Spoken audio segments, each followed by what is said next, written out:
Səsi eşitdiniz. Təsəvvür eləyin ki, bunu mən qazanda bişirmişəm, sobada yox. İlk öncə qaranı hazırlayıram. Kərə yağında soğanı qəşəng qovururam. Soğana vururam duz və şəkər tozu. Daha ləzzətli edir soğanı.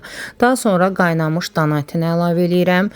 Şabalıd, ərik, kişmiş, turşu əlavə edirəm. Ətin suyundan da vurub qaranın qapağını bağlayıram. Baxdım ki, düyüm bitib, yollandım 15 ildir yurdumuzun doğma marketi olan Araz supermarketə. Araz baba mindən çox məhsula möhtəşəm endirim edibdir. Həm də bu fürsətdən yararlanmaq üçün evə lazım olan qida və qeyri-qida vasitələri aldım. Məsələn, Diva zeytun yağı 13.99 olubdu, şax qara çay 6.99, sultan düyüsü 8.35 qəpik olub, Nestle şokoladları 17 manat 99 qəpik olubdu və ən əsası şirniyyatlar üçün Goridin kərə yağının 1 kilosu 24.50-dən 15.99 olub. Qeyri-qida məhsullarında Pero salfetləri də 99 qəpik olub. Head & Shoulders şampunu 7.29 olub və mənim ən sevimli şampunum Garnier'in Fructosu cəmi 5.48 olub. Siz də Arazdan alış-veriş edin, həm cibinizə qənaət edin, həm də möhtəşəm kampaniyadan yararlanın. Araz baba qiymətləri endirir, Novruzda sevindirir.